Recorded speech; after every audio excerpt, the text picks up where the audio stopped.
She leaned over my desk, her voice barely above a whisper, and in that moment I realized she wasn't just asking for help, she was asking for me. The office was unusually quiet that evening, the kind of quiet that makes every small sound feel amplified, the soft tapping of keys, the low hum of the AC, the faint shuffle of papers. I had stayed behind to finish a report, half lost in numbers and half lost in thoughts I couldn't name. Mara sat a few desks away, her lamp casting a warm, golden circle around her workspace, making her look softer than she ever allowed herself to appear during the day. If you like my story, then subscribe my channel. There had always been something about her presence, not just her confidence, but the calmness she carried, like she knew exactly how to slow the world down without trying. I'd catch myself listening for the subtle rhythm of her breathing when the office got too still. Tonight, that rhythm was all I could hear. I was bent over my screen when her footsteps approached, unhurried, measured, familiar. She stopped beside me, and before I could look up, she leaned in. Her hand rested lightly on the desk near mine, her other hand bracing the chair as she bent closer to read the document on my screen.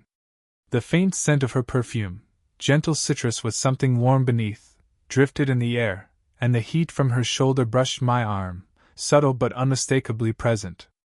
"Let me see this part," she murmured, her voice low enough that I felt it more than heard it. The closeness wasn't inappropriate, just intentional. Like she knew exactly how near she was and wasn't in any rush to move away. Her eyes scanned the report, and then she spoke the line that lodged itself somewhere between my ribs. "You know exactly what I want." The words could have meant anything, guidance, clarity, revisions, but the way she said them made the room feel smaller, warmer, as if she'd cracked open a door either of us had acknowledged before. I felt a flutter in my chest, the kind that comes when something shifts without warning, something you didn't expect but secretly hoped for. She held the moment for a second longer, her shoulder still grazing mine, her breath brushing the side of my cheek. Then she pulled back slowly, her fingers lifting from the desk with a soft, deliberate grace. "I mean your formatting," she added with a small smile, a smile that wasn't playful, wasn't teasing, but carried a quiet appreciation. "You always clean things up better than anyone." I nodded, pretending I hadn't replayed her first words 3 times already. "I'll revise it," I said, keeping my voice steady even though my pulse hadn't caught up yet. She walked back to her desk, but the warmth she left behind stayed with me, settling deep. I tried to refocus on the report, but my mind kept drifting back to that brief nearness, the gentle brush of her shoulder, the softness in her tone, the way she seemed different with me when no one else was around. By the time I finished the page, I knew something had changed. Not in the loud, dramatic way romance usually announces itself, but quietly, like a door opening in the dark, inviting me to look inside. The next morning, the office felt strangely alive, though nothing had changed. Same carpet, same glass walls, same sound of printers waking too early. Yet everything felt charged, as if some invisible thread now stretched between Mara and me. I felt it the moment I walked in and found her already at her desk, sipping her tea the way she always did, slowly, deliberately, as if savoring small pauses kept her centered. But today, when she looked up and met my eyes, her gaze lingered for just a heartbeat longer than it should have. Not intense. Not suggestive. Just aware. As if she remembered the closeness from last night as clearly as I did. I sat at my desk, pretending to focus on emails, but every sense felt tuned to her, the soft rustle of her blouse when she shifted, the clink of her spoon against the cup, the subtle exhale she gave whenever she settled into concentration. Each sound pulled me toward her without meaning to. When she walked over to drop a folder on my desk, her fingers brushed mine, a light, gliding touch that could easily be dismissed as accidental. But she didn't withdraw quickly. She let the contact linger for a breath, her thumb barely grazing the side of my hand before she pulled away. My pulse reacted before I could think, a warm flush rising through my chest. "Can you check the 3rd page?" she asked, her tone perfectly professional but softened around the edges. "Yeah, of course." I tried to keep my voice steady, though the touch still echoed through me. Later, during our team meeting, she sat beside me, something she didn't always do. The room was crowded, everyone murmuring and shuffling papers, but all I felt was her presence. Her knee brushed mine under the table, light and unintentional at first, but then she didn't move away. Neither did I. The pressure was faint, barely noticeable to anyone else, but to me it felt like an entire conversation happening in silence. Occasionally, she'd glance at me when someone else spoke, as if checking whether I found the same things amusing or ridiculous. Those small, shared looks built something between us, something that felt more intimate than words. When the meeting ended, everyone filed out quickly, eager for lunch or fresh air. I stayed behind to gather my notes, and she lingered too. For a moment, it was just us in the quiet conference room. She stood near the door, holding her folder against her chest, watching me with a softness I'd never seen from her during work hours.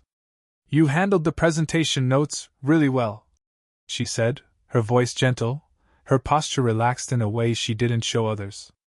"Thanks," I replied, feeling her gaze warm against me. She didn't look away. Not immediately. Not until something flickered in her expression, something like hesitation, or maybe fear of being too obvious. She finally offered a small smile before leaving the room. I stood there alone, feeling the echo of her presence as clearly as if she were still in front of me. And in that moment, I realized something simple but important. Whatever was happening between us wasn't in my head. She felt it too. "You said?" The office had emptied out again, that familiar late-evening hush settling through the halls like a soft blanket.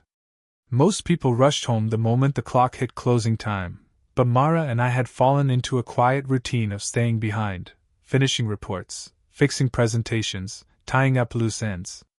I told myself it was coincidence, but deep down I knew better. And from the way she lingered at her desk tonight, I suspected she did too. I was studying a spreadsheet when I heard the soft scrape of her chair. She walked toward me slowly, not in her usual crisp, purposeful stride, but in a quieter way, almost hesitant. Her hair, usually pinned neatly back, had loosened during the day, a few strands framing her face and softening her expression. "Tea?" she asked, holding up a pair of mugs. Her voice wasn't formal or efficient like it usually was. It carried a warmth that felt almost personal. I nodded, and we moved to the break room together. It was dimly lit, vending machines humming in the background, the city glowing faintly through the windows.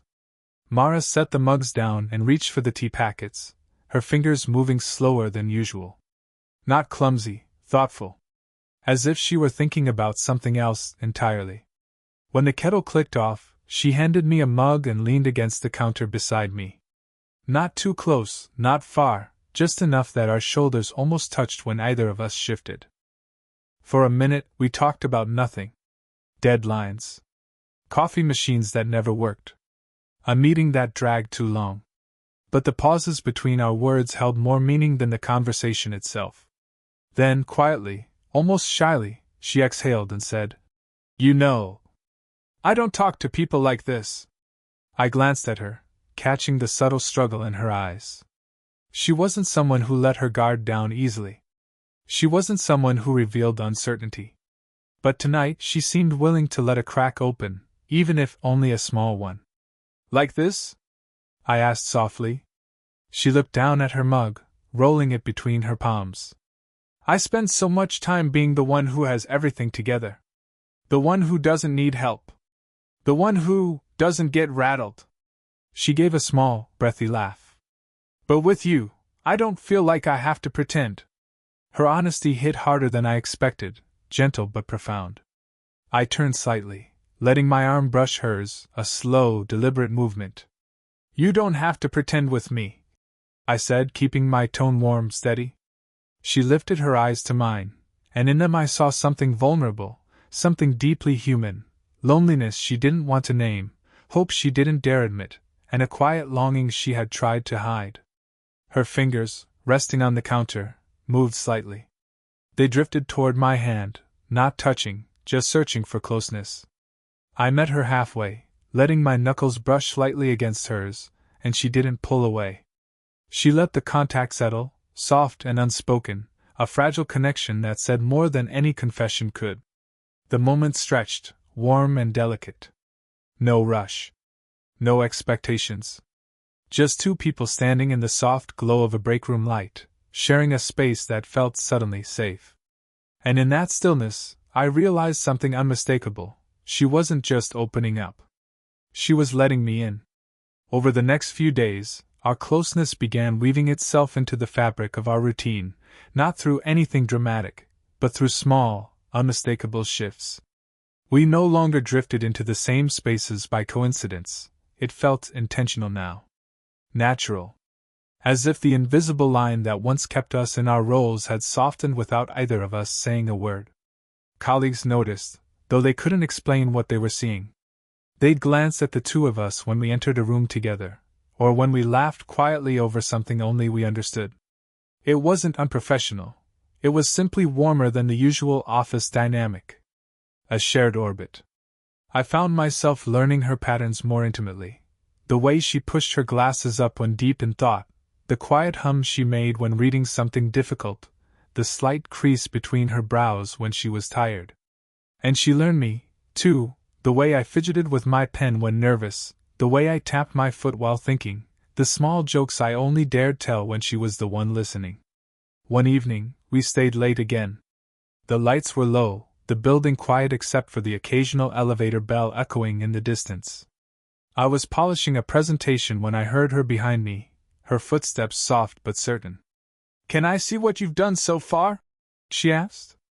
I nodded, and she stepped behind my chair, closer than she ever would have a few weeks ago. Her hand came to rest gently on the back of my chair, fingertips brushing the fabric near my shoulder. The warmth of her presence wrapped around me before she even leaned in. As she bent forward, her hair fell slightly over her shoulder, brushing against my sleeve.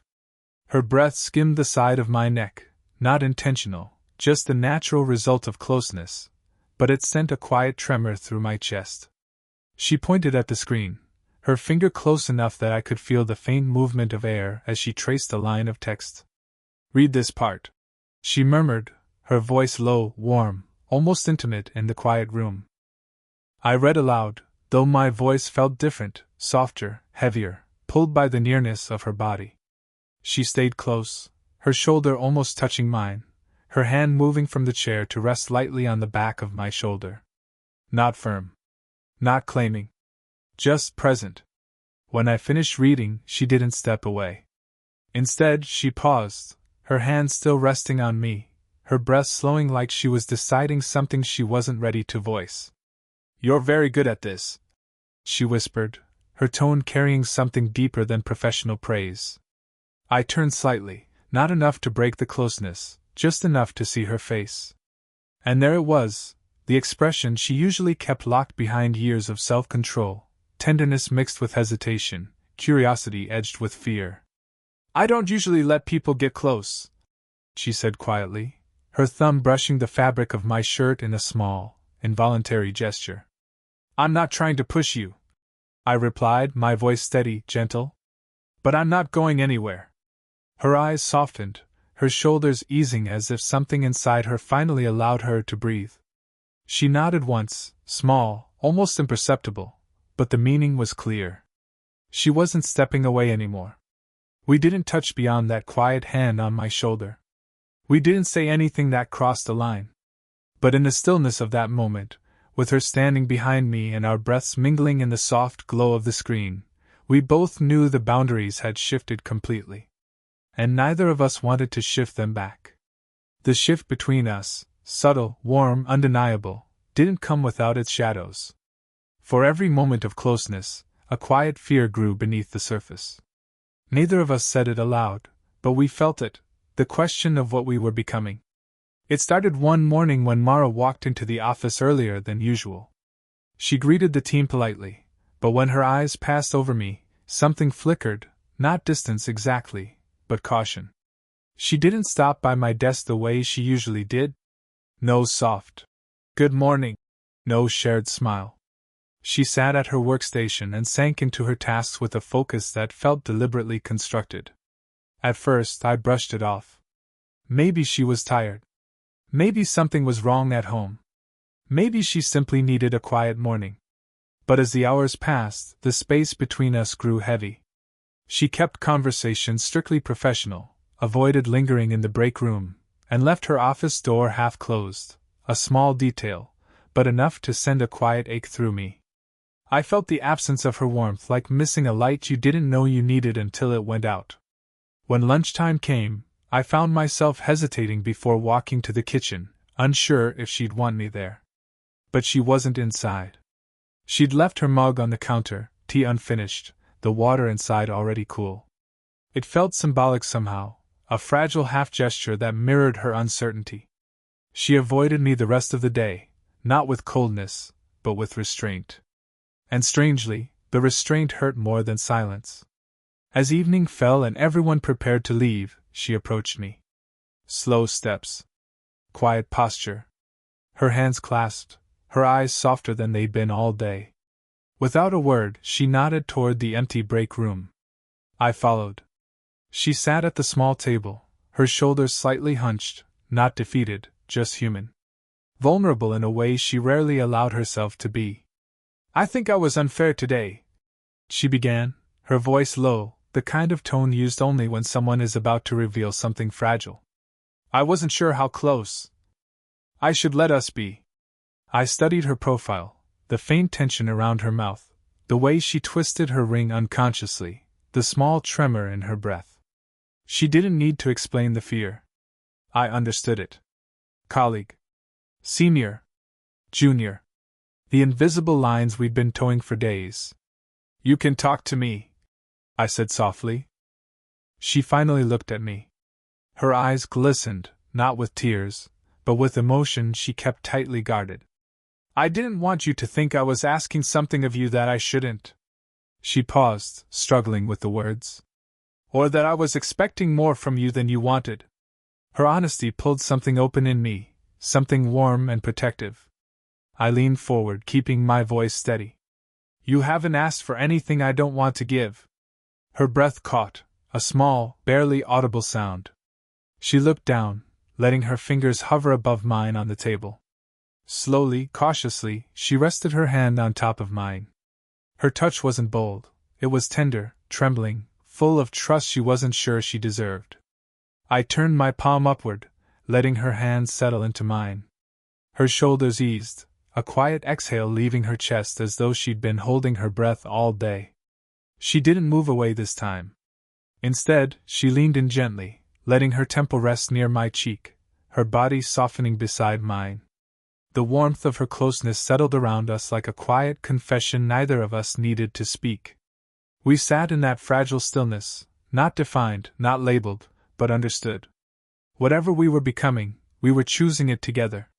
The following week unfolded with a tenderness neither of us spoke aloud, yet both of us leaned into without hesitation. Our interactions slipped into a rhythm that felt impossibly natural, quiet conversations during late evenings, shared smiles over small frustrations, the soft brush of a hand when passing documents. But with each day, the line we were treading grew finer. And eventually, something had to give. It happened on a Thursday evening, long after the rest of the office had emptied for the night. A thunderstorm rolled across the city, rain tapping against the windows like fingertips anxious to be let in. The lights were dim, glowing softly over scattered paperwork and half-finished tasks. I was organizing files when Mara appeared in the doorway of the conference room, her silhouette framed by the hall's faint golden light. "You're still here," she said, her voice gentle, carrying a weariness I hadn't noticed earlier. "So are you," I replied. She stepped inside, closing the door behind her, not deliberately, not suggestively, just quietly. As if she needed the world on the other side to go still for a moment. She sat across from me, her elbows on the table, fingers laced together. Her posture wasn't confident or commanding. It was something far more vulnerable, a woman wrestling with a truth she'd held in for too long. "I've been thinking," she began, her voice steady but threaded with tension. "About us." The room seemed to shrink around those two words. Not you and me. Not this. Just us, a simple syllable that carried every moment we hadn't named. She looked down, brushing her thumb over the edge of her notebook. You make things feel different for me. Lighter. Younger.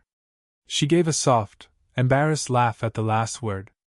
I haven't felt this kind of connection in a long time. My heart lifted, quiet, hopeful, but I kept my voice gentle. Then why does it sound like something's wrong? Her eyes flashed upward, meeting mine with startling honesty. Because I don't know if I'm allowed to want this.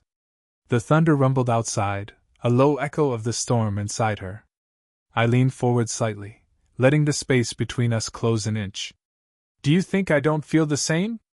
Her breath hitched, subtle, but unmistakable. She pressed her lips together, trying to steady herself. I'm afraid, she admitted. Afraid I'm imagining everything. Afraid I'll hurt you. Afraid that letting myself care about you means opening doors I closed a long time ago. I reached across the table, slowly, giving her time to pull back. She didn't. Her hand slid into mine like it belonged there, her fingers curling instinctively around my palm. You're not imagining it, I said softly. I'm right here. With you. Her shoulders trembled, not with tears, but with release, as though she had finally let the truth settle. She stood, walking around the table toward me. And when she reached my chair, she didn't rush, didn't hesitate. She lowered herself beside me, close enough that our knees touched, warm and steady. Her fingers brushed my jawline, a soft, uncertain touch, her thumb grazing my cheek as though testing whether I'd pull away. I didn't. I leaned into her hand, letting her feel how real this was. She exhaled, a shiver of relief and longing. I don't know where this leads, she whispered. I rested my hand over hers, anchoring it gently against my cheek. Then we'll figure it out together. She closed her eyes for a moment, her forehead drifting to touch mine. That simple connection, warm, delicate, a breath shared between us, felt like a promise neither of us had spoken but both understood deeply. In the dim light, with the storm softening outside, we sat wrapped in a quiet truth. This wasn't a moment of uncertainty anymore. It was the beginning of something real. There are moments in life that don't need dramatic declarations or perfect timing, just two people standing close enough to hear each other breathe, close enough to understand what their eyes are trying to say. That's exactly what happened between us that quiet evening in the office. The day had ended, the lights were dimmed, and the world outside had gone silent. But inside that stillness, something between us finally clicked into place. She stood by the window, arms loosely folded, her gaze lost somewhere in the glow of the city lights. I walked toward her, slowly, as if every step needed permission. Long day? I asked, my voice low, almost hesitant. She didn't look at me at first. Long and confusing, she murmured. You ever feel like you're trying to hold something together even though you know it's already changed? I didn't answer her right away. Instead, I moved to stand beside her, close but not touching. The silence between us wasn't awkward anymore, it felt necessary. She finally turned her head slightly, her eyes meeting mine with a softness I hadn't seen before. It wasn't the playful teasing she usually gave me. This was different. Honest. Unfiltered. What changed? I asked gently.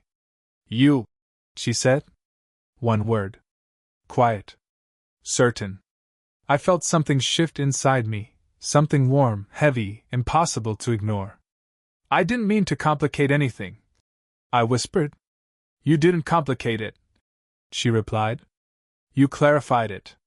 She let out a small breath, like she had finally admitted something she'd been holding in for too long.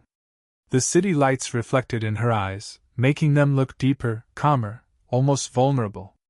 I could see it clearly now, the truth she'd been hiding behind her smirks, her leaning closeness, her unfinished sentences. I took a chance. Then tell me what you want, even if you don't say it directly. Her lips curled into the faintest smile. I think you already know, she said. You've known for a while. I did. I really did. It wasn't about the flirtation or the tension or the moments where she leaned in just a little too close. It was about the way she looked at me when she thought I wasn't paying attention. The way she slowed down her steps so we'd walk together. The way her voice softened only when she said my name. Without thinking, I reached out, not to pull her in, not to cross any line, but just to rest my hand lightly on the window frame beside hers. She didn't move away. Instead, she shifted her hand until it brushed against mine. Barely touching. But enough to feel real. No dramatic words. No forced confessions. Just quiet understanding. You know, she whispered. Sometimes the things we don't say everything. She leaned her head gently against my shoulder, simple, natural, like it belonged there. And I realized that out of all the moments we had shared, this soft, unspoken one meant more than any of them. Because for the first time, nothing was confusing anymore. Everything finally made sense.